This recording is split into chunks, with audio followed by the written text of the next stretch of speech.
औज़ुबिल्लाहि मिनश्शैतानिर्रजीम बिस्मिल्लाहिर्रहमानिर्रहीम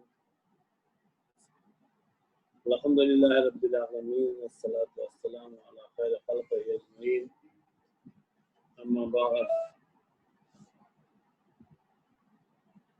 जैसा कि इससे पहले वाले दर्स में ये बताया जा चुका कि दो बातें ज़रूरी है। पहले तो ये कि शादी करने का तरीक़ा क्या है, और दूसरी बात जो ज़रूरी है जानना वो ये कि शादी किससे की जा सकती है और किससे नहीं की जा सकती। तो शादी कैसे की जाए, इसमें एक बात मैंने इससे पहले वाले दर्स में कही थी कि शादी करने के लिए सिर्फ राजी हो जाने से जो है वो शादी नहीं होती, या निकाहनामा तैयार कर देने से जो है वो शादी नहीं होती, बल्कि शादी के करने के लिए सीगे का होना ज़रूरी है, जिसका उर्दू में तर्जुमा किया जाए कि निकाह के बोल होना ज़रूरी है। और ये बोल लड़की की तरफ से अनकाहतो और ज़ौवजतो का लफ्ज़ है, और लड़के की तरफ से जो है वो अनकाहतो के मुकाबिल में भी कबिलतो काफ़ी है, और ज़ौवजतो के मुकाबिल में भी कबिलतो कह देना जो है वो काफ़ी है। इसीलिए ये काम खुद लड़का और लड़की दोनों खुद कर सकते हैं, या अगर खुद न करें, जैसे कि हमारे हिंदुस्तान में रवाज है, तो लड़की अपने तरफ से किसी को वकील बना दे और लड़का अपने तरफ से किसी को वकील बनाए। तो चूंकि ये खुद शादी करने वाले नहीं हैं, बल्कि अपनी मुवक्किला की शादी करने वाले हैं, लिहाजा ये अब ज़व्वजतो नफ्सी के बजाय पे ये कहेंगे कि ज़व्वजतो मुवक्किलती, यानी हमने अपनी मुवक्किला की शादी की। एक मसला ये पैदा होता है कि चूंकि हम लोग अरबी नहीं जानते, लिहाजा अगर अरबी जानने वाला न मिल सके, यानी खुद ना लड़के और लड़की अरबी जानते हों, तो ना कोई मौलवी साहब मिल सके, और ये काम ऐसे तो जब माँ बाप और ख़ानदान की मर्जी से शादी की जाए तो उस वक्त तो कोई परेशानी है ही नहीं। लेकिन कभी कभी ऐसा होता है कि हालात ऐसे बन जाते हैं कि लड़का और लड़की बगैर किसी के को बताए हुए, चाहे वो अक़्द दायम करना चाहें या अक़्द मुअक्कद करना चाहें, तो जब वो किसी को नहीं बता रहे हैं और खुद अरबी नहीं जानते, तब उनके साथ सबसे बड़ी दुश्वारी यह है कि क्या बगैर अरबी के हिल्लियत पैदा हो सकती है, हलाल हो सकती है बीवी या नहीं। तो वही मजबूरी की सूरत में अगर कोई आदमी अपनी ज़बान में सेगा पढ़े, चाहे वो सेगा अक़्द दायम का हो, चाहे वो सेगा जो है वो अक़्द मुअक्कद का हो, लेकिन ये नहीं कि आप इसको जो है वो तरीक़ा बना लें कि अब जो है वो आम हालात में सबको मालूम है, उसके बाद भी जो है वो बिरादरान इस्लाम की तरफ से उर्दू में पढ़ने लगे। अगर कहीं ऐसी मजबूरी आ जाती है तो ऐसी सूरत में अगर सिस्तानी ने जो है वो मजबूरी की हालत में इजाज़त दिया है कि दूसरी ज़बान में सेगा पढ़ा जा सकता है, लेकिन उसमें जो अल्फाज इस्तेमाल किए जाएंगे वो अल्फाज ऐसे इस्तेमाल किए जाएंगे जो ज़व्वजतो और अनकाहतो का मतलब अदा कर। आप ये नहीं कह सकते, लड़की ये नहीं कह सकती मैं तुमसे राजी हूँ, बल्कि ऐसा लफ्ज उर्दू में इस्तेमाल करें कि मैं अपनी शादी तुम्हारे साथ करना चाहती हूँ, और वो ये कहे कि कबूल है, तो ये अक्द हो जाएगा, लेकिन मजबूरी की सूरत में। और अब अगर कोई खुद ये काम कर रहा है तो उसके लिए 2-3 चीजों का जो है वो जानना जरूरी है। सबसे पहली चीज जो जानना जरूरी है उसका यह है कि अक्द पढ़ने वाला चाहे खुद पढ़ रहा हो या किसी वकील से पढ़वा रहा है, इसके लिए एक लफ्ज इस्तेमाल होता है कसदे इंशा, कि जब तक कसदे इंशा न करेगा उस वक्त तक जो है ये जो अल्फाज इस्तेमाल कर रहे हैं ये अल्फाज काफी नहीं है। ये कसदे इंशा क्या चीज है? अब इस कसदे इंशा के लिए बहुत से लोगों ने अपने अपने तरीके से जो है वो इसका तर्जुमा, इसका मफहूम बताया है। हमारे उस्ताद ने बहुत आसान लफ्जों में कसदे इंशा यह बताया है कि जिस वक्त अनकहतो कहा जा रहा है, चाहे वो खुद लड़की कहे या उसका वकील कहे, वो अपने दिल में वो इरादा करे कि हम गुजरे हुए जमाने का लफ्ज इस्तेमाल कर रहे हैं, लेकिन इसका मतलब जो है वो मौजूदा जमाना है। यानी ये नहीं हो सकता कि वो ये कहे कि मैंने अपने को निकाह में दिया तो 10 दिन पहले दे चुकी, नहीं, बल्कि लफ्ज इस्तेमाल करेंगे दिया गुजरे हुए जमाने में, और इरादा कर रहे कि इसी वक्त जो है वो अपने को तुम्हारे निकाह में दे रही हूँ। और लड़का जो है वो जब कबीलतों का है तो वो भी इस बात का इरादा करे कि मैं इसी वक्त जो है तुमको अपनी ज़ौजियत के लिए जो है वो कबूल कर रहा हूँ। इसका नाम है कसदे इंशा। उसके अलावा जब वकील पढ़ रहा हो तो उसके लिए जरूरी है कि लड़की के वकील के लिए लड़की मुअय्यन हो और लड़के के वकील के नजदीक जो लड़का मुअय्यन हो। मिसाल के तौर पे अगर किसी बाप के 2-3 बेटियां हों और वो इनको वकील बना दे कि देखो हम तुम्हें अपनी एक बेटियों में से किसी एक बेटी के निकाह पढ़ने की इजाजत देते हैं, तो ये निकाह वाक़ई नहीं होता। उसके अलावा चौथी शर्त यह है कि लड़का और लड़की जो है वो दोनों राजी हो। इसीलिए एक बात ये है कि कभी कभी ऐसा होता है हालात और मसलहत की बुनियाद पे लड़की के वली साहब जब लड़की जो है वो छोटी है तभी उसका अक्द किसी के साथ कर देते। तो जब ये बालिग हो जाए लड़की, अगर वो वली के किए हुए अक्द के ऊपर राजी रहती है तो इसका मतलब है कि ये रिश्ता बरकरार और सही है। लेकिन जब लड़की बालिग हो और अगर वो ये देखे कि जिस हिसाब से जो है हमारे वली ने यानी बाप ने या दादा ने रिश्ता किया है वो हमारे कुफो नहीं है, तो लड़की को हक हासिल है कि वो इस मामले को तलाक के जरिए से जो है खत्म। यहीं पे कभी कभी ऐसा होता है जो अक्सर हमारे समाज में पाया जाता है कि मालूम हुआ कि लड़के या लड़की में ऐब है और उसको छुपा के जो है वो रिश्ता कर दिया गया। तो 5 या 6 तरीके के वयूब हैं।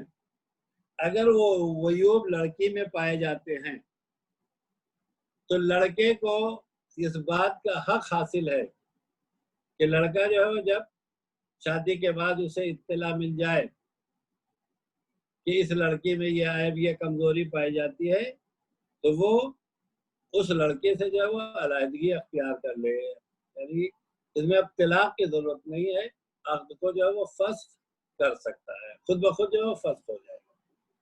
वो 6 अदद कमजोरियां जो है वो है, उसमें एक है कि दीवानगी, मतलब लड़की पागल थी, बाप ने जो है वो इसको छुपा के किसी लड़के के हवाले कर दिया। बाद में जब उसे पता चला कि बीवी पागल है तो उसे यह हक हासिल है कि बगैर तलाक के जो है वो उसे अलहदा कर दे। उसके बाद दो तरीके की बीमारियां हैं। एक बीमारी को कहा जाता है जुज़ाम और एक को कहा जाता है बर्स। इन दोनों में फर्क यह है कि उर्दू में कमजोरी है जिसके लिए लफ्ज इस्तेमाल होता है दोनों के लिए कोड, लेकिन जुज़ाम और बर्स में फर्क है। अगर सिर्फ सफेद दाग उसके जिस्म के ऊपर हो तो उसे बर्स कहा जाता है, और अगर ये बीमारी इस हद तक आगे बढ़ जाए कि जिस्म के अज़्ज़ा जो है वो सड़ के कटने लगे तो उसे जुज़ाम कहा जाता है। या तीसरी बीमारी है कि लड़की नाबीना हो और ऐब छुपा के शादी कर दिया जाए। तो ये सारे उयूब वो हैं कि जिसमें शौहर को यह हासिल है, मर्द को यह हासिल है कि वो अक़्द को फस्ख़ कर दे। पांचवी बीमारी है अपाहिज हो, यानी हाथ पैर जो है वो लंग। और छठी बीमारी जो है वो मखसूस है औरतों से कि उसके यहाँ मर्द को कबूल करने की सलाहियत ही ना पैदा पाई जाती हो। तो ये 6 जगहें हैं जहाँ पे मर्द को यह हक इस्लाम ने दिया है कि अगर धोखा देके किसी बाप ने या किसी दादा ने अपनी बेटी का रिश्ता किसी के साथ कर दिया है तो यह हक हासिल है कि वो इस रिश्ते को खत्म कर दे। अब यहाँ पे अभी सवाल ये कर सकते हैं आप हज़रात कि अगर जो वो फंसा दिया तो उसके बाद हम खत्म करना चाहें तो अब दुनिया के मामलात में, जैसे अभी इलाहाबादी में एक केस हमारे सामने आया कि बाप ने बगैर बताए हुए कि हमारी लड़की जो है वो दीवानी है, उन्होंने एक साहब को उनके लड़के के साथ रिश्ता कर दिया और उसके बाद वक्ती तौर से जो है वो उसको दवा ववा खिला के रुखसत कर दिया। लेकिन जब दोबारा रुखसत हुई और 2-4 दिन के बाद फिर वो अधवारी टाइप की दीवानी थी। बाद में वो राज वाजे हुआ। अब जब वो राज वाजे हो गया तो लड़की के बाप ने फौरन जो है वो लड़के के ऊपर जो केस कर दिया।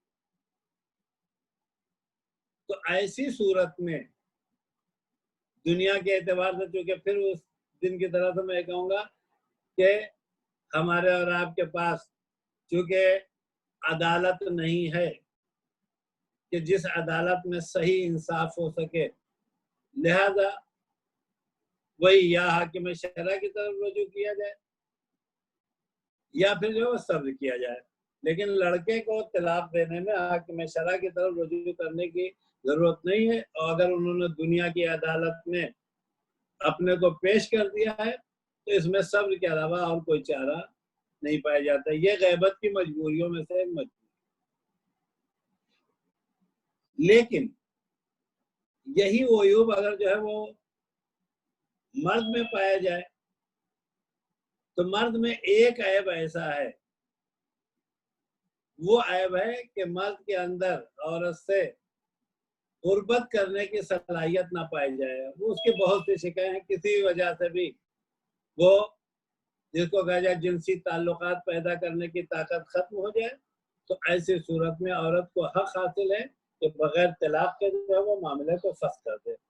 लेकिन उसके अलावा अगर कोई दूसरी बीमारियां हैं तो उन दूसरी बीमारियों में औरत की जिम्मेदारी है कि अगर वो अलहदा होना चाहती है तो फिर अलहदगी करने के लिए उसे तलाक को जो है सहारा लेना पड़ेगा।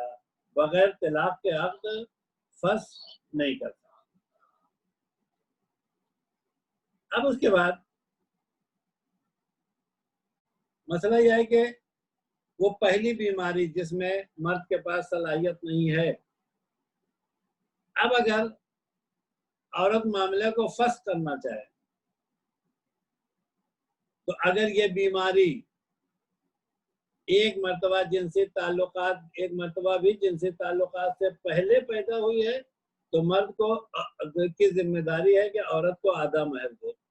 लेकिन अगर जो है वो एक आध मर्तबा जिनसी ताल्लुकात पैदा कर चुके हैं, उसके बाद ये बीमारी पैदा हुई है, तो ऐसी सूरत में मर्द की जिम्मेदारी है कि वो औरत का पूरा महर अदा करें और उसके बाद जो है वो उसे तलाक देके जो है वो अलग कर सकते।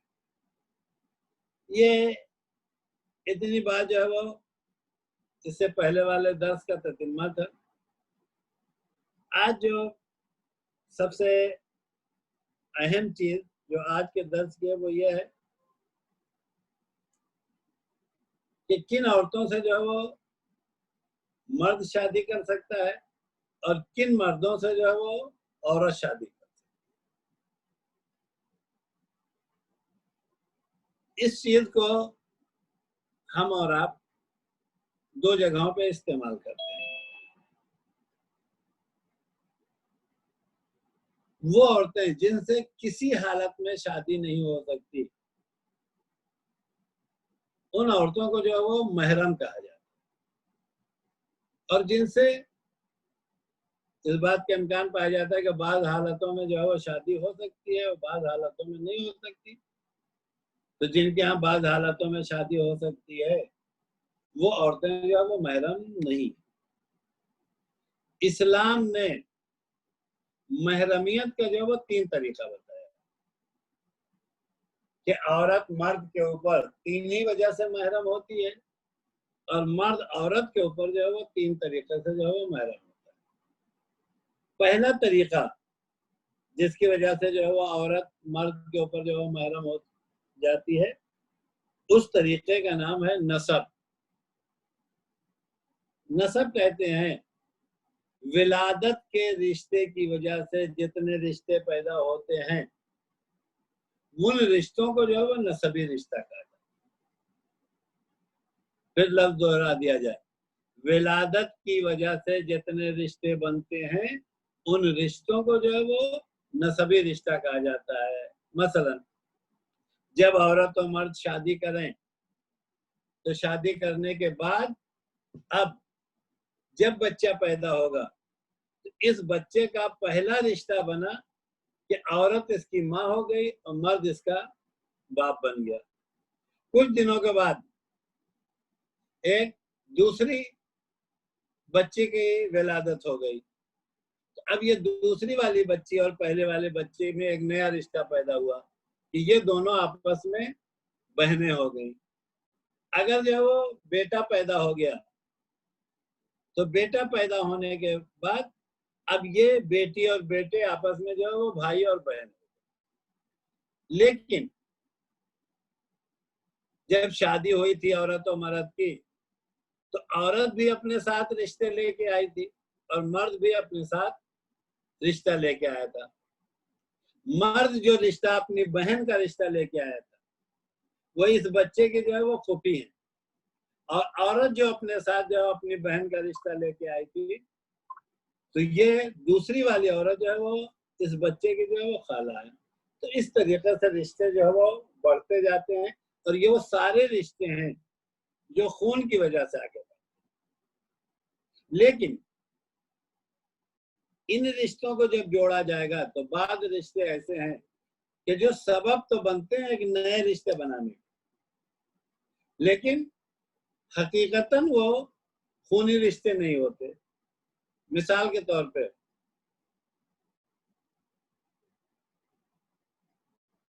भाई लड़के का जो बाप का भाई है जिसे चचा कहा जाता है,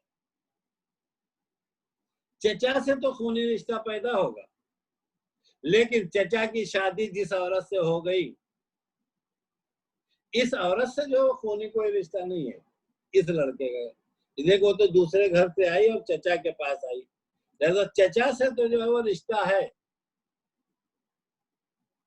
लेकिन जो चची आई है चची से कोई रिश्ता हमारा खून नहीं मिलता। इसी तरीके से माँ की बहन जो आई जो खाला है, खाला से तो हमारा रिश्ता है लेकिन खालू से कोई रिश्ता नहीं है। भाई की यानी जो है वो बाप के वालिद जो भाई थे उनकी जो बहन है उनसे फूफी का तो रिश्ता बन गया, ये खून का रिश्ता है, लेकिन फूफा से कोई खून का रिश्ता नहीं है। इसीलिए इन बारीकियों को अगर आप निगाह में रखेंगे तो 6 तरह की औरतें हैं जिनसे शादी नहीं हो सकती, और वो विलादत की वजह से, नसब की वजह से जो है वो महरम। उनमें सबसे पहले जो है माँ है। माँ अपने बेटे के लिए जो है वो महरम है। और चूंकि हमारे यहाँ उमूमन एक शादी करने के बाद जो है वो जिंदगी गुजारना जो है वो में इतनी दुश्वारियां होती हैं, चाहे जाएगा कोई साहब कहें कि 2 4 6 शादियां वो कर ले, तो हमारे यहाँ इस बात के इम्कानात नहीं पाए जाते, इसलिए हमारे यहाँ रिश्ते जो है वो बहुत महदूद है। लेकिन हो सकता है ये माँ का रिश्ता जो है वो माही की निस्बत से बहुत दूर तक चलता है। मसलन माँ की जो माँ है उसका भी खून जो है वो माँ से मिल रहा है, माँ की माँ जो है उसका रिश्ता भी इस माँ से मिल रहा है। इसीलिए कहा जाता है माँ का सिलसिला चाहे जितने ऊपर चला जाए, ये सारे के सारे जो है वो माँ के हुक्म में है, उनसे शादी नहीं हो सकती। अब हम सीधे लफ्जों में ये कहें, न माँ से शादी हो सकती है न नानी से शादी हो सकती है। अब ये माँ के दो हो सकते हैं, एक माँ की नानी और एक माँ की दादी, ये दोनों माँ के हुक्म में, इनसे शादी नहीं हो सकती। एक जो है वो उधर से खून आया कि बाप की दादी और बाप की दादी। अच्छा, क्योंकि इतना लंबा चौड़ा रिश्ता हमारे यहाँ होता ही नहीं कि 2-3 पुश्त की दादी कोई जिंदा हो, इस दुनिया में मौजूद हो। इसीलिए मीरास के बाब में 8 दादा और दादियों का जो है मीरास बांटी। इस बात का इम्कान पाया जाता है कि एक वक्त में 8 दादा दादी जो है वो जमा हो सकते हैं। मसलन एक तो माँ के नाना नानी, और माँ के नाना नानी हो गए 2, माँ के दादा दादी हो गए 4। इसी तरीके से बाप की तरफ से भी ये रिश्ता आएगा। इसीलिए अरबी जबान में जो लफ्ज अजदाद इस्तेमाल होता है, हमारे यहाँ उर्दू में जब दादा इस्तेमाल किया जाता है तो अब्बा के अब्बा को दादा कहा जाता है, लेकिन अरबी में जब अजदाद इस्तेमाल किया जाता है तो वो अब्बा के बाप को भी जो है वो जद कहा जाएगा, अम्मा के बाप को भी जो है वो जद कहा जाएगा, जिसको हम लोग नाना नानी कहते हैं। इसीलिए कहा गया है माँ महरम है, चाहे वो जितने ही ऊपर तक जो है वो माँ का रिश्ता मिल जाए। इसी तरीके से औरत के लिए, बेटी के लिए बाप महरम है, वो रिश्ता चाहे जितना ऊपर चला जाए। अब उसके बाद औरतों में जो दूसरी महरम है वो है बहन। बहन से कोई मर्द जो है वो रिश्ता नहीं कर सकता। तीसरी किस्म जो महरम की है औरतों में वो है बेटी। अब बेटी की बेटी वो है होगी नवासी, वो भी महरम है। बेटे की बेटी वो होगी पोती, वो भी महरम है। नवासी की बेटी जो होगी वो भी महरम है। ये सिलसिला चाहे जितना नीचे नीचे चला जाए, ये सब जो है वो महरम में है, इनसे रिश्ता नहीं किया जा सकता। उसके बाद एक बाप की बहन और एक माँ की बहन। बाप की बहन जो है वो फूफी है, माँ की बहन जो है खाला है। ये भी दोनों महरम है, इनसे रिश्ता नहीं किया जा सकता। हद यह है कि ये फूफी और खाला, ये रिश्ता जितना ऊपर तक चला जाए,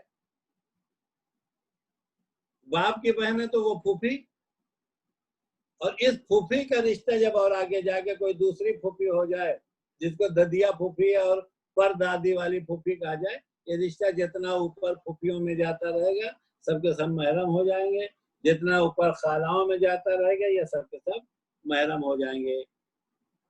अब बचे जो है वो 2 महरम औरतें और बची। जो खून की वजह से महरम होती है। वो एक है भाई की बेटी जिसे भतीजा कहा जाता है, और एक बहन की बेटी जो है वो जिसे भांजी कहा जाता है। तो भाई की बेटी भतीजी भी महरम है और बहन की बेटी जो है वो भांजी भी महरम है। और सिर्फ उतना ही नहीं कि भतीजी और भांजी, भतीजी की जो बेटी होगी वो भी महरम होगी, भांजी की भी जो बेटी होगी वो भी महरम होगी। तो ये 7 तरह की औरतें हैं जिनसे कोई आदमी जो है वो अब नहीं कर सकता, शादी नहीं कर सकता। और ये औरतें ऐसे रिश्तेदार के सामने जो है वो आ सकती है। अब उसके बाद दूसरी चीज जो महरम बनाती है वो है रिजात। रिजात का नाम है कि बच्चे की विलादत के बाद अगर औरत के यहाँ दूध नहीं पैदा होता और वो किसी दूसरी औरत को दे के अपने बच्चे को जो है वो दूध पिलवाए, तो जिस बच्चे को ये औरत दूध पिला देगी ये औरत इस बच्चे की माँ होगी, और इस औरत की जो बेटी होगी वो इस बच्चे की जो है वो बहन होगी। तो कह रहे रज़ाअत की वजह से, दूध पिलाने की वजह से भी महरमियत आती है। कुरान मजीद में सिर्फ 2 ही औरतों का तस्करा किया गया है। एक दूध पिलाने वाली औरत का माँ का तस्करा किया गया है, एक दूध पिलाने वाली की बेटी का तस्करा किया गया है। और बकिया औरतों का तस्करा कुरान में आपको नहीं मिलेगा, लेकिन अहादीस में एक लफ्ज मिलता है जिसमें साफ साफ लफ्जों में यह कहा है कि रज़ाअत की वजह से वो तमाम औरतें हराम हो जाती हैं, महरम हो जाती हैं कि जो नसब की वजह से महरम होती हैं। इसका मतलब यह है कि रज़ाअत की वजह से भी जैसे माँ बनेगी वैसे ही बहन भी रज़ाअत की वजह से बन सकती है। रज़ाअत की वजह से जो है वो बेटी भी बन सकती है, रज़ाअत की वजह से फूफी भी मिल सकती है, रज़ाअत की वजह से खाला भी मिल सकती है, रज़ाअत की वजह से भतीजी और भांजी भी। तो एक विलादत की वजह से 7 तरह की औरतें महरम बनती हैं, और दूध पिलाने की वजह से जो है वो 7 तरह की औरतें महरम बनती हैं। लेकिन ये दस्तूर चूंकि हमारे मुल्कों में नहीं पाया जाता। हाँ, इसमें एक बारीकी पाई जाती है कि अगर कोई रज़ाअत करना चाहता है तो कभी भी गलती से नानी के यहाँ भी अगर दूध पैदा है और बेटी के यहाँ दूध है तो नानी जो है वो भूल के जो है वो निवासी को या निवासी को दूध न पिलाए। ये गलती कभी नहीं होना चाहिए। इस बात का इम्कान पाया जाता है कि मालूम हुआ कि बेटी की शादी हुई किसी से, कुछ दिनों के बाद बेटी के यहाँ भी विलादत हो गई, 1-2 दिन के बाद जो है वो अम्मा के यहाँ भी विलादत हो गई। तो ये बेटी की बेटी जो है वो इनकी है नानी, अम्मा जो है वो उनकी हुई नानी। अगर कहीं खुदा ना खास्ता अम्मा को यह शौक पैदा हो गया कि हमारी बेटी के यहाँ दूध नहीं होता है तो ला हम अपने बच्चों को भी पिला दें, इसको भी पिला दें, तो जानते हैं इसका नुकसान क्या होगा? इसका सबसे बड़ा नुकसान यह है कि ये वाली औरत जो है यानी बेटी वो खुद अपने शौहर पे हराम है, जिससे इन्होंने जिनको अपना दामाद बनाया है, दामाद के ऊपर इन्हीं की बेटी हराम है। अब ये दामाद साहब चाहें कि अपनी बीवी को बीवी बनाए रहे तो नहीं रहे। हाँ, अगर ये काम दादी ने कर दिया है तो दादी के करने से ऐसा नहीं। अब कोई साहब ये पूछ सकते हैं कि यह कहां से खतरा वजूद में आ गया। देखिए, फर्ज कीजिए कि जैद ने जो है वो हिंदा से शादी किया और हिंदा की माँ जो है वो खालिदा है। इत्तेफाक ऐसा क्या है, हिंदा के यहाँ भी जो है वो बेटी पैदा हुई और उसी आसपास में जो खालिदा के यहाँ भी पैदा हो गई। अब खालिदा ने हिंदा की बेटी को दूध पिला दिया, तो जैसे ही दूध पिला दिया खुद ये जो है वो हिंदा है। हिंदा पहले से खालिदा की बेटी थी। दूध पिलाने के साथ साथ नवासी भी जो है वो इनकी बेटी हो गई, नवासी बेटी हो गई। और जब नवासी बेटी हुई खालिदा की, तो ये खालिदा की जो नवासी बेटी है वो हमारी जो है वो बेटी है।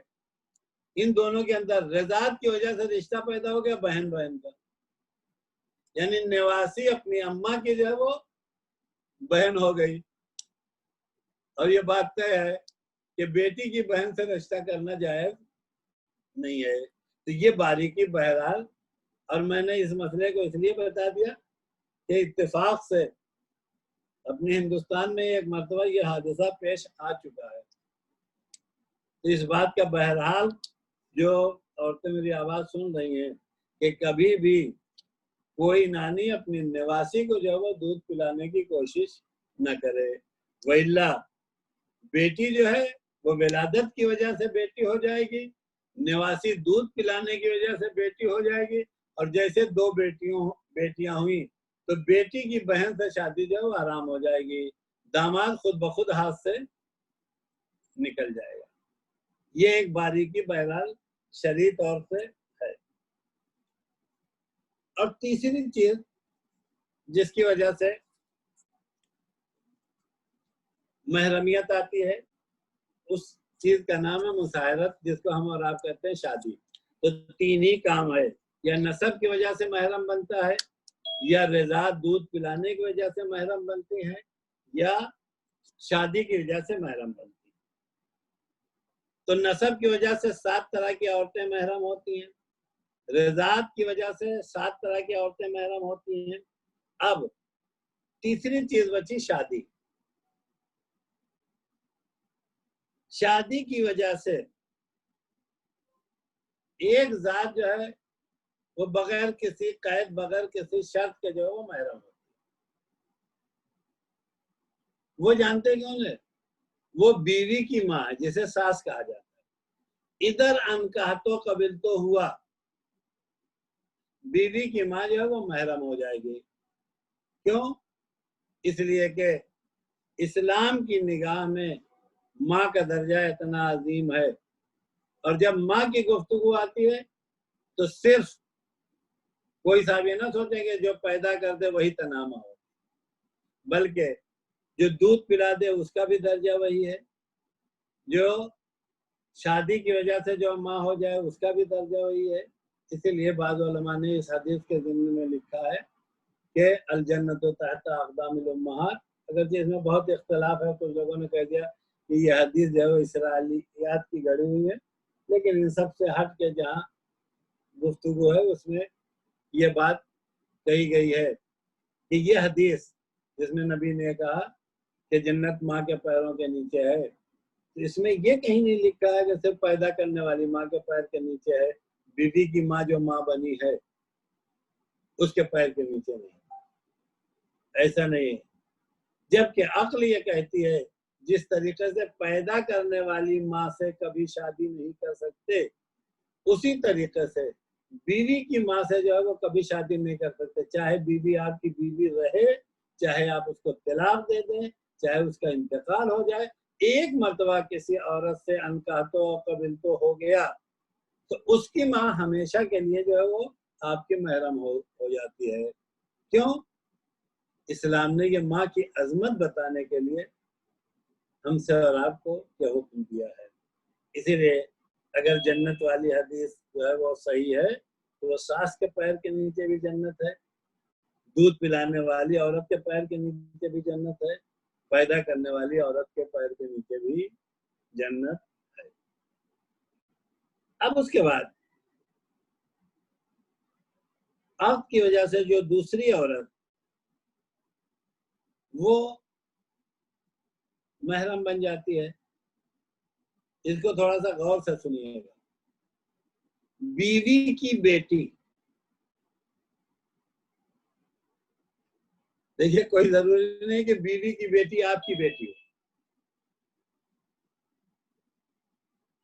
मैं फिर वही कहूंगा, चूंकि हमारे यहाँ सिर्फ एक रिश्ता होता है एक औरत से, लिहाजा हमारे जहन पे सिर्फ यही एक बात सवार है कि बीवी की बेटी का मतलब अपनी बेटी, लेकिन ये जरूरी नहीं है कि बीवी की बेटी जो है वो आपकी बेटी हो सकता है इस औरत की शादी पहले किसी मर्द से हुई हो और उससे एक बेटी पैदा हुई, फिर उसके बाद उसका इंतकाल हो गया या उसने तलाक दे दिया और ये बेटी अपने माँ के साथ है।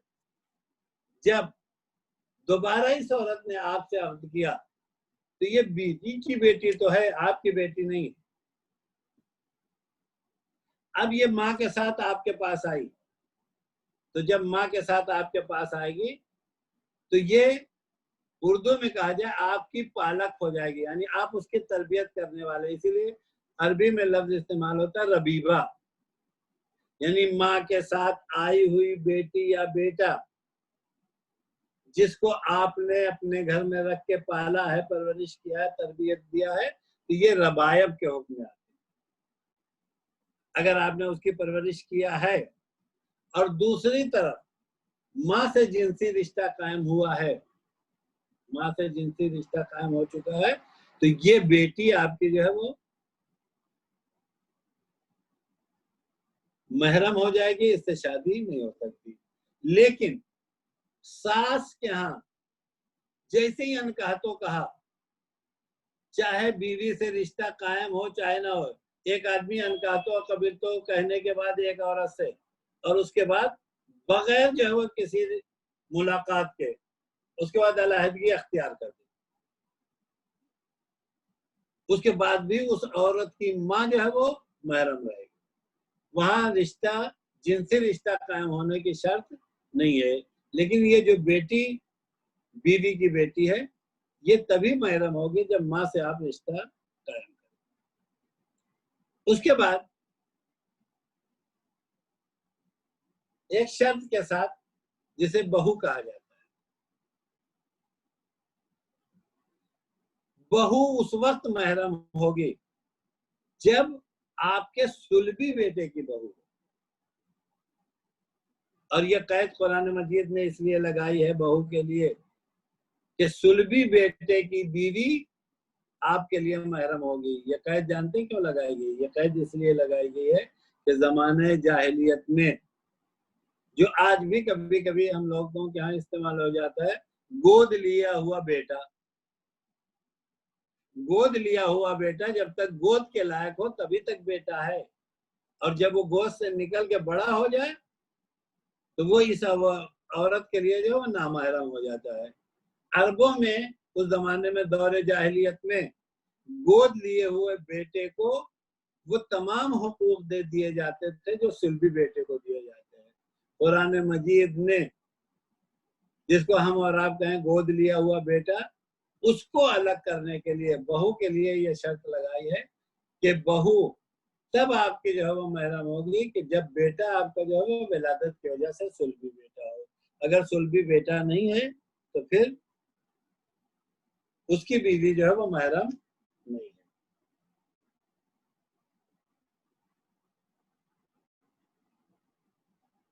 अब उसके बाद एक मसला और है कि ये जो बहू घर में आई है,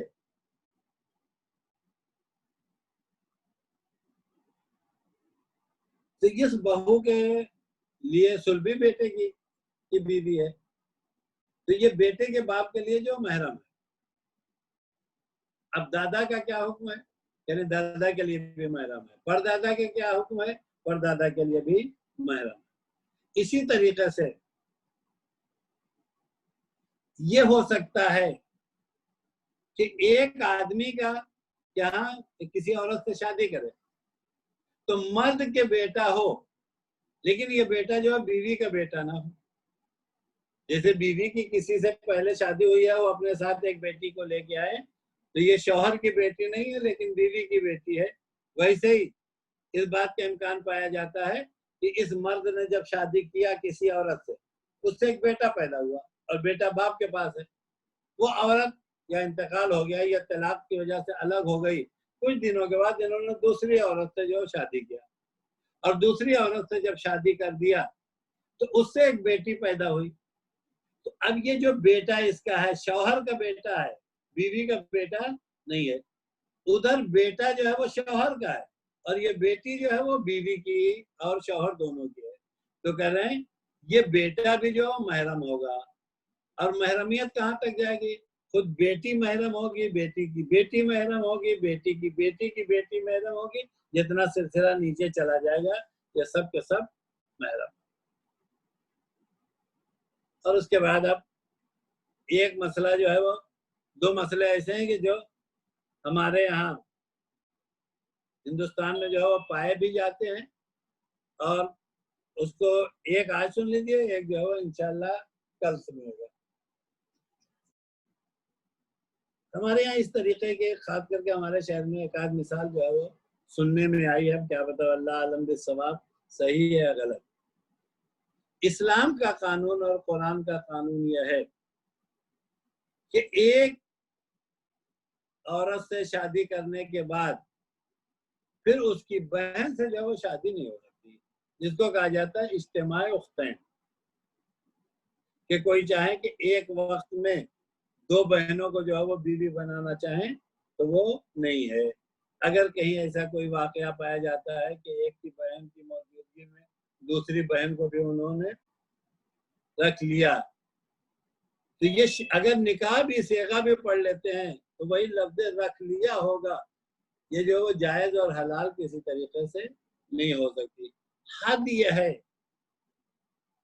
कि अगर पहली बीवी को इन्होंने तलाक दिया, और तलाक के बाद में आएगा कि जब तलाक दिया जाएगा तो औरत की जिम्मेदारी है कि तलाक के बाद इस शौहर के एहतराम में 3 महीने इद्दा रखे। अब वो पूरी तफसील इद्दे की आएगी, हो सकता है 3 महीने से कम में इद्दा खत्म हो जाए, लेकिन 3 महीना इद्दा रखे। इस 3 महीने में शौहर को यह हक हासिल है कि दोबारा इस औरत को जिसको तलाक दिया है उसे अपनी बीवी बना ले। तो ऐसे तलाक को कहा जाता है तलाक रिजी, जहां रुजू करने का हक हासिल हो। अब अगर किसी ने तलाक दे के औरत को अलहदा नहीं किया तो शादी की वजह से एक बहन के होते हुए दूसरी बहन से रिश्ता नहीं हो सकता, और अगर तलाक दे दिया और अभी 3 महीने इद्दत की मुद्दत बाकी है, ऐसे में भी जो है वो उसकी बहन से रिश्ता नहीं किया जा सकता। लिहाजा अगर कहीं ये खता या गलती है तो ये हराम काम हो रहा है। अब दूसरा मसला यह होता है तो हो सकता है हालात की बुनियाद पे बीवी कमजोर पड़ जाए, अपने शौहर को जो है वो बहन के इज्तिमा से जो है न रोक सके। अच्छा, वो कमजोरी जानते हैं, खुद बहन कमजोरी बन जाती है कि करे तो क्या करे। तो ऐसी सूरत में अब एक मसला यह है कि ये जो बहन कमजोरी बनी है तो बहन से हमारा रिश्ता तो हराम होगा, लेकिन क्या इस रिश्ते की बुनियाद पे बीवी से भी रिश्ता हराम हो जाएगा? कह रहे हैं कि नहीं, बीवी जो है वो उससे रिश्ता हराम नहीं होगा।